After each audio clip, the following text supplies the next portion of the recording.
My awful mom let me get kidnapped as a child. I was saved by a stranger and I owe him my life. Can you help me find him? One night my mom and I were on a late-night car drive, but I wasn't sure why we were even doing this. My mom and I didn't have some sort of bond where we could just do things like this. In fact, she was a horrible addict and never took care of me as a kid. I could always tell she hated me and used substances to cope with the fact she had me. My mom drove up to some sketchy house and left me in the car by myself for what felt like forever. Suddenly, the car door swung open. I remember thinking it was my mom and how happy I felt that she came back for me because I was so scared. But then, someone violently grabbed me by my arm and yanked me out of the car. I started screaming and crying until the man looked in my eyes and said, "Be quiet and don't try to run or I'll unalive you." I was scared to death, so I listened. He held me tight by my arm, shut the car door, and walked with me down the street. I looked back at the house my mom was in, hoping that she would come out at the last second and save me.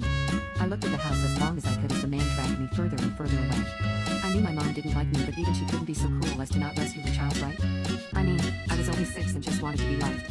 It wasn't my fault she had me so